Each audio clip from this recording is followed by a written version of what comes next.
You take skateboarders to these places and go, what about skating up there? And you never know if they're going to look, well, they normally look at you and go, what are you on about? I can't skate that. But the roof is wonky. So actually the shot kind of is almost better being slightly wonky of the viaduct. When we were talking recently, you said this was quite a long time ago. Maybe you were even one of the first people there with a skateboard. 10, 15 years ago, I wouldn't have told you the name of that because I felt it was kind of top secret and you didn't want anyone else going there taking a picture. Probably 2003, 2004, that kind of era. Yeah.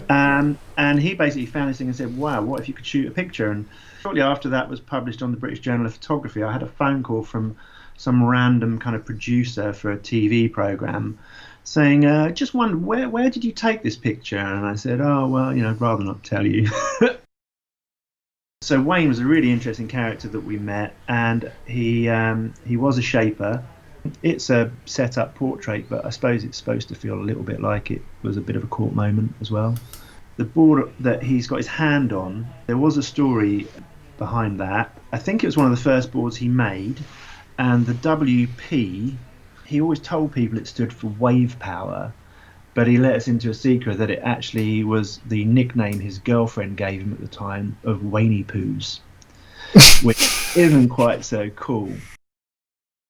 Basically, I hopped on a plane to Venice, and I think I was 8 hours ahead of the journalist flight, so I checked my camera bag into a locker at the airport and took a bus into Venice and had lunch by a canal on my own.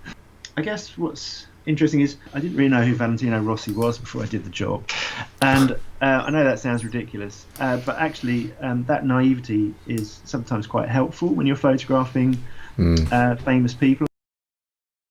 But I mean, I'm scared of heights, so some of the stuff they're doing is just it's bonkers, isn't it? And you're like, oh, are you really going to do that? Are you sure you want to do that?